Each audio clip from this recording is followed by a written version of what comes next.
This video is brought to you by PrizePicks. All right, today is the last practice before joint practice with the Buffalo Bills. And joint practice is going to be a big deal for a number of reasons. One, the Buffalo Bills are a legitimate contender, right? So this serves as a useful measuring stick for a young Browns team that's not really sure what they have yet, right? That's the big thing with this Cleveland Browns. There's so many question marks with this team. What's the offensive line going to look like? What's the run game going to look like? What's quarterback going to look like? What's defense going to look like without Myles Garrett? What's the offense in total going to look like with the new head coach? All of these questions, right? Well, the Bills, we know what they are. There's no real big questions about the Bills. The question with the Bills is, hey, are they going to go from being a contender to winning a Super Bowl, or are they just going to stay in the same lane that they've been in for like the last 5 years? That's where Buffalo is. So Buffalo, because of their consistency, because they have an elite quarterback, the best quarterback in the NFL, you can make the argument, they serve as a very useful measuring stick for this team, and I think much needed competition for this defense. Got to keep it a buck, right? The Browns' offense is a work in progress at best. They have 5 new players on the offensive line who haven't really got much time together. They have a quarterback situation I don't think much in the NFL are envious about.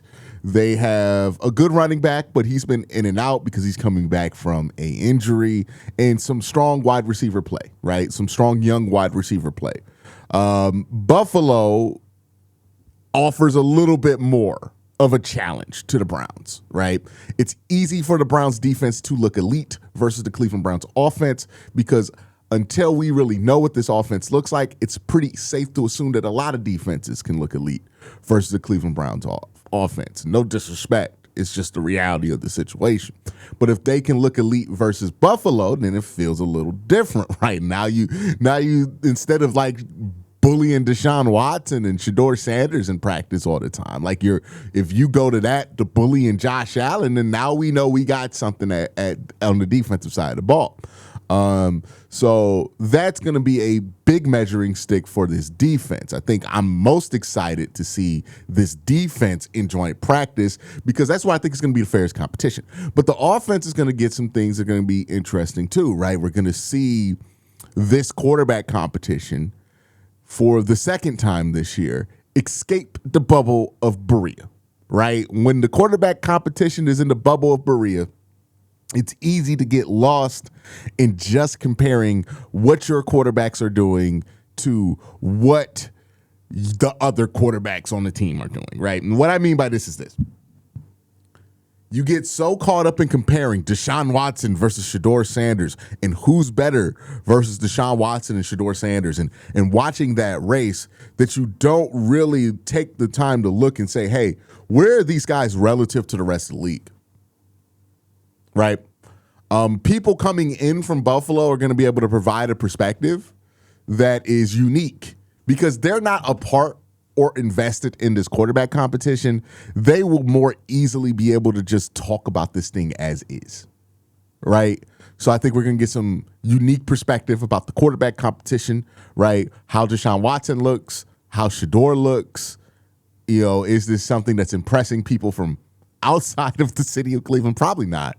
But, just getting that look there, right? Getting that information. The offensive line. Now they get to go against the Buffalo Bills defensive line, who does different things than the Cleveland Browns defensive line. So how do they hold up to that challenge? How do they adjust on the fly to a challenge? It's going to be great, the joint practice between the Browns and the Bills. Even if the Browns, and look, let's be honest, we know where the Browns are at this point in their development. I think they're going to be a better team later in the year. But at this point, we're talking about training camp, the very beginning of the season, going up against a tried and true Buffalo Bills team. You expect the Bills to look like a much better team than the Cleveland Browns, right? They're a veteran team. They're not a youth-led team, and they're a team that's been together for a while. So, like, we're expecting that the Bills are going to look better than the Browns at joint practice. I would love it if it was a multiple-day thing, because then you can see how the team bounces back from, the first practice or whatever it is. But it's only one practice. So, you're going to try to take away as much information, even if you get your butts kicked a little bit in this joint practice. You want to take away the lessons from what you get from this. So that's what the Browns are preparing for. And given that joint practice is tomorrow, it makes sense that practice today was pretty light. Shorts, T-shirts, helmets, no pads, no shells. So not a ton to talk about as far as like the on-field portion of practice. It was a pretty light day. And if you want to go back to my video about Todd Monken and how he structured his quarterback competition, it is interesting that this is another day where the Browns choose to go really light, where Shedeur Sanders is also taking the number one reps. Now, they're going to split reps at joint practice. We'll see how that split looks there, right? But Todd came out. He talked about joint practice. The Browns had a bunch of fights yesterday in practice. I think they were really worried about it because, one, it's that time where you got to just, like, get guys to cool down a little bit and start to play together. But also because you have to joint practice and you really don't want your joint practice to become just a mess of fights. Todd kind of talked about an experience he had when he was in Cleveland in 2019 with Freddie Kitchens. And this is interesting because he doesn't really often talk about his time in Cleveland in 2019 with Freddie Kitchens, like ever. The practice, right? So Freddie was all fired up that night before we even practiced. He got after our guys like, hey, we're not going to be anybody's, so-and-so, So when we got to the practice field, Dave Borgonzi's their linebacker coach, and I'd worked with him in Tampa, and I said, hey, man, careful, man. This is going to be like, did I already tell you that story? It's going to be like slap shot. They're going to drop the gloves, and it's going to be like the first thing. They're going to be like, oh, my God, what just happened, And I think it started special teams for all those of you that were there. Landry. I don't even know. I wasn't even involved in special teams. It felt like it was like Major League Baseball, where like the pitchers came from like the outfield dugouts to be involved in it. I didn't even see what happened. It was premeditated. I'm not going to go that far. I appreciate you saying it. I'm just going to say that certainly, and I agree with Freddie in some regard, that it was like, you don't ever want to take a backseat to anybody. He was right in the fact that our calling card, and Freddie, who as a man, believes in toughness. And that I agree with. That's what I love about Freddie. He believed in toughness. And in his mind, we weren't tough enough the day before. So that I agree with. Yeah, basically kind of making the point, like, yeah, you want to show some toughness, but you also, like, want to get work in. And if you're just spending the whole practice fighting, you only get 2 hours, right? Like, these NFL practices aren't that long. I don't know if you guys, like, if you've never been to a training camp, you might not really get this, but these practices really aren't that long, and you don't really get that much teamwork done in these practices. Like, it's maybe 2.5 hours of practice. 30 minutes of that practice is a warm-up. Another hour of that practice is like indie drills. And then you get like 1 hour of team drill, right? But that's really kind of how practices work out. So if you're spending a bunch of time fighting, right, at the beginning of practice, at the beginning of special teams drills, at the beginning of indies, then like you're going to end up not getting any work in. And the whole point with Buffalo being here isn't to fight them, right? We can fight anybody. If you want to fight somebody, go fight in the preseason game, right? The whole point of Buffalo being here is to get work in. And I think Todd's making a point, like, yeah, like, I'm not going to say that Freddie was wrong for wanting toughness in there, but, you want to get the work done, right? The Browns need the work this year. The Browns they seem plenty tough, right, this year. I don't question the toughness in that locker room. They've been through a tough camp. They've been through a tough OTAs. They seem to be plenty tough. So I don't think they need to go in here and make more of an argument about how tough they are. I think they need to use this opportunity versus the Buffalo Bills to get some work in because that's what they need. They need work. Daniel says this, Browns coach Todd Monken said he's hoping to have the entire starting offensive line available for joint practice with the Bills on Thursday. if the Browns can't have their starting offensive line, this would be a huge missed opportunity, right? So I 100% agree with Todd Monken.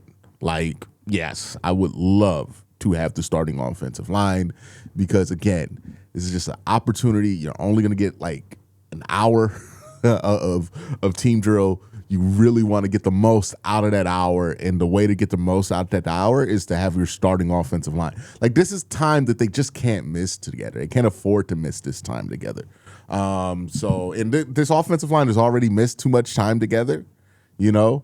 And you can kind of tell that because, like, it looks like at some points in that preseason game, they're still installing power. They're still installing some of the gap scheme stuff that they're doing. It wasn't very crisp. It wasn't on time. It was very sloppy. You need more time with each other to practice and to get to a better place. Todd Monken ended practice early. I did a video on this earlier today. Was Brown's practice too physical? He kind of addressed why he ended practice early when he talked to the media. Let's listen to that. First of all, I love the way our guys practice. Since I've been here, I say it all the time, but our guys, it doesn't matter where. You want to go practice in the parking lot, they'll go practice out there. And I love our defense. But there comes a time where Browns have to take care of Browns, and that's part of it. We got to be able to practice together collectively and take care of each other. And it wasn't malicious. No one's trying to get another player hurt. That's just part of it, I thought we'd had enough. Yeah, you got to transition, right? Training camp, you love the rah-rah. You get a couple of fights here or there. It's all good. But now we're getting closer and closer to the point to where we're going to be preparing for a season if you're the Cleveland Browns. And you have to start to prepare these guys to practice like they're preparing for a season. And that means you have to be a little bit more careful when working around your guys. Also, you have to be careful when working around the Buffalo Bills guys, right? Because when it's your team and it's your quarterback and you're in a quarterback situation like the Cleveland Browns, not that big of a deal if you touch the quarterback, right? Not going to end practice, not going to start a big scuffle, not going to derail a whole hour of work, right? They'll just move on from it, send somebody to the sideline. It's not that big of a deal. It became a bigger deal when they hit Quincy and knocked him to the ground. That's when they shut the whole thing down because Quincy's very important for what the Browns want to do. But if you're practicing against the Buffalo Bills and you touch Josh Allen when you're not supposed to touch Josh Allen, you're going to mess up the entire practice. Like, that's just the reality, right? They really, like, we saw the clip of the Seattle Seahawks coach, Mike McDonald, talking about how much they don't want to have their defensive players touch Sam Darnold.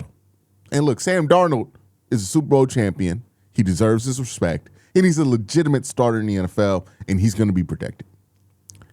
But if you think that they're going to go hard about protecting Sam Darnold, it's going to be so much more with Josh Allen. Because Josh Allen is more than a franchise quarterback for Buffalo. He's the franchise. Right? Like, if Josh Allen gets hurt, nobody talks about the Buffalo Bills. They're not a factor. The only thing that makes them a factor, the main thing that makes them a factor, is 17. Right? So you can't touch that dude. You can't get close to the money. Right? And if you're Todd Monken and you're trying to be a coach in the long term, right? Because I imagine Todd's goal is not to be a head coach for 1 year. If you're Todd Monken and you want to be able to successfully schedule joint practices with teams going forward, well, you can't be the team that was letting their guys tee off on Josh Allen. Because now other teams are going to see that and go, this guy has no control over his team. It's not safe. I'm not going to risk my money practicing with the Browns. And then you don't get any good joint practice work, right? So it's very important that everybody understands that we're at the point of practice where you cannot touch the quarterback. We're at the point of practice where if you know that guy's somebody who's going to be a huge part, don't tackle that guy to the ground. Because now it's about preparing for the season. They're getting closer. Once they name a starting quarterback, this stops being about training camp and this starts being about week 1. And they're starting to turn that corner, and they're getting to a place here against Buffalo where it's like, hey, we got to get this shit out of our system. Like Jared Verse, if you touch Josh Allen, they're going to have to yell at you. They can't have your side on this, right? Like, and Jared Verse knows this, by the way, right? Jared Verse is he's not gonna be the guy who does this. It's not the guy like Jared Verse. Jared Verse was in LA. He knows the rules around Matt Stafford. He's definitely not gonna be reckless around the quarterback, and he's never been. But the younger guys who see the aggression of Jared Verse and want to replicate that without really knowing how to harness it might go too far, and you got to just say, hey, no, we can't do this no more at some point. So I think that's good by Todd. Deshaun Watson also talked to the media. I don't have the clip, but they asked Deshaun about, possibly being booed when he goes back to the stadium. And he said, I don't care. And I think that's the only answer he could have really given, right? They're going to boo him. Like, he's going to get booed during the season. He's going to get booed at the preseason game. And look, if he goes 3 and out more than twice in a row, he's going to get booed during a regular season game. Anybody's going to get booed during a regular season game. I talk about this all the time. I don't feel like the team has done a great job of preparing the players for like what this fan base is actually like. I think the team like talks about the Browns and the dog pound like we're like a friendly fan base like Minnesota or something like that. I don't even know if Minnesota's friendly. You know what I mean? I just know Minnesotans are usually pretty friendly people, friendly, nice Midwestern people. Cleveland has friendly people in it. It's a city where people are nice to you, but Cleveland is not Midwestern in that way, right? Like, we boo. We're closer to Chicago. We're closer to Detroit. We're closer to Philadelphia. Right? Like, that's the energy you get from Cleveland. And if you go 3 and out, we're going to boo. If the team is dog, we're going to boo. You know what I mean? Like, it's just going to be what happens. It's not anything personal. We don't hate you. It's just, we see bad football, we're going to boo. It is what it is. Please don't take it personally, right? I think sometimes we don't prepare guys for that, and then they get booed and they take it real personally, and then it becomes a whole thing, and then people are arguing within the media about the fans back and forth, and it's just unnecessary. We gonna boo sometimes. It's okay. Like, ask Dylan Gabriel, dog. They be booing Dylan Gabriel. He ain't do nothing. Damn shame. But hey, it just is what it is. People are tired. Right? It's not a big deal when Philly fans do it. It's not a big deal when people in Chicago do it. It shouldn't be a big deal when people in Cleveland and Detroit do it, right? Just because we in Ohio does not mean we're like, we're the stereotypical Midwestern folks who are just going to be happy-go-lucky about everything. That's just not how the city of Cleveland is. You know what I mean? I say that as somebody who grew up and was born and raised in the city of Cleveland. Daniel Ofuise has the practice report. Elgin Jenkins, Titus Howard are back at practice. Not practicing today, Quinshon Judkins, which, probably precautionary, I'm hoping. Joe Royer, who's not practiced the entire camp. Cedric Tillman, who's been out for about a week. D'Angelo Ross, who's been out for about a week. Michael Burton, who's been on this list since the beginning. Jaden Lucas. Carson Schlesinger, who's been on here for like 3 weeks. Parker Brailsford, who's been on here for like 3 weeks. Isaiah McGuire, who just joined the list yesterday. Tyreek Sapp. That's another defensive tackle. We're down to like emergency defensive tackles, and we just keep losing guys and losing guys. Daquan Wright, Jack Stoll, another tight end on this list. Sam Kamara, Kalea Davis, Malik Collins. The injury bug is certainly hitting the Cleveland Browns. Fortunately, nobody other than Carson Schlesinger, who's like super important to the team, has missed a ton of time. So there's the silver lining, but man, like consistently throughout camp, we've had like double digits on the injury report. I would love to be a lot more healthy than this throughout camp. Now, we're going to talk about some of the highlights of practice, but first I got to thank my sponsor, PrizePicks. PrizePicks is America's #1 sports pick app. The app is really easy to use for player picks. Just pick more or less on a few player stats and lock in your lineup. That's it. Rather just pick teams, PrizePicks has that now too. Just pick the winner, spread, or total in any game or fight. PrizePicks is available in most states, including California, Texas, and Florida. Plus, you can even follow me on the app at Quen_C. Tell my picks, one click, and follow your friends too. Best of all, play your first $5 and get $150 in lineups if you win. Just use the promo code HMA when you sign up. That's right. PrizePicks just switched up their offer, so there's no better time to join. Lock in and win with that first lineup. That's code HMA at sign up to get $150 in bonus lineups if you win with your first $5 or up lineup. All right, so we had some highlights from the defense today at practice. It was a very, again, not the most game-like practice they've had. Obviously, they're preparing for joint practice. They're in shorts. It's not shells. You know what I mean? It's going to be a lighter kind of vibe here. Emmanuel McNeil-Warren was the player of the day here. He made several plays in practice. This is a nice play he made, breaking up a Harold Fannin pass from Shedeur Sanders.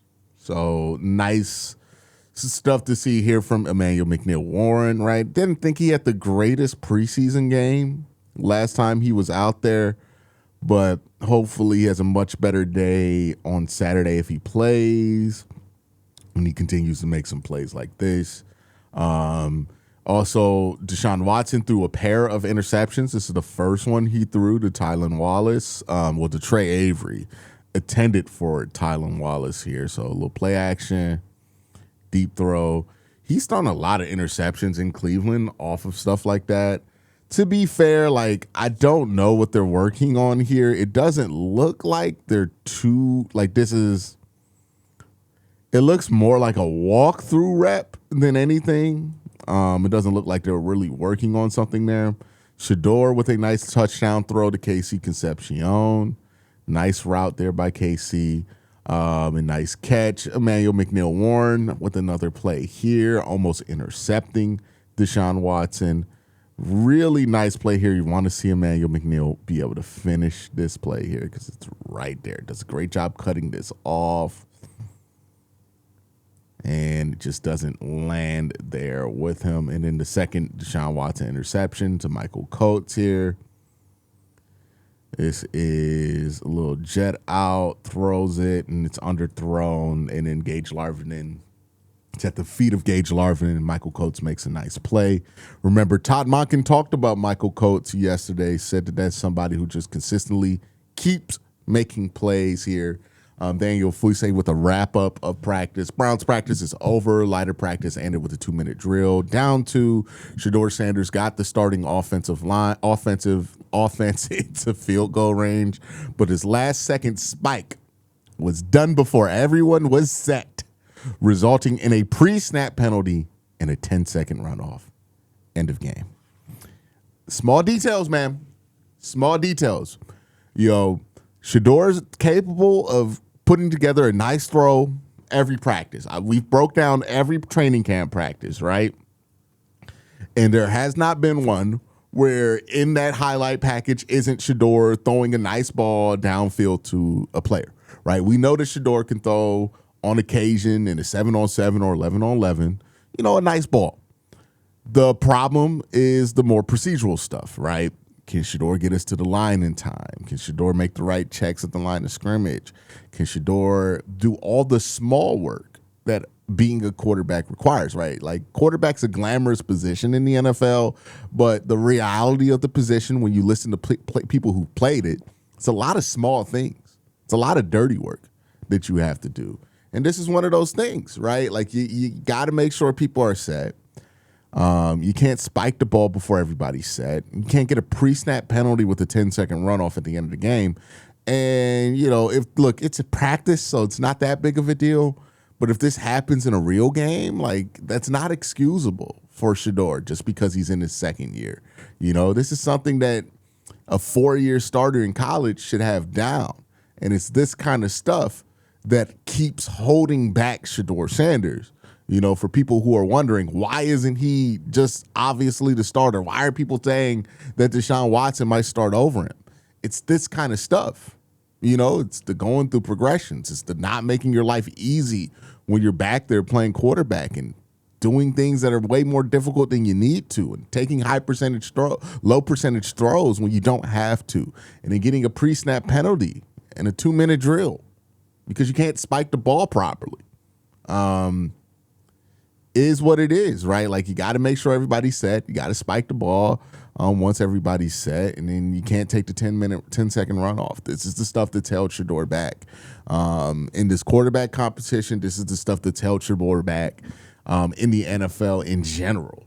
Deshaun Watson got Cleveland's number 2 offense in field goal range via a DPI penalty on Michael Coates covering Carson Ryan downfield.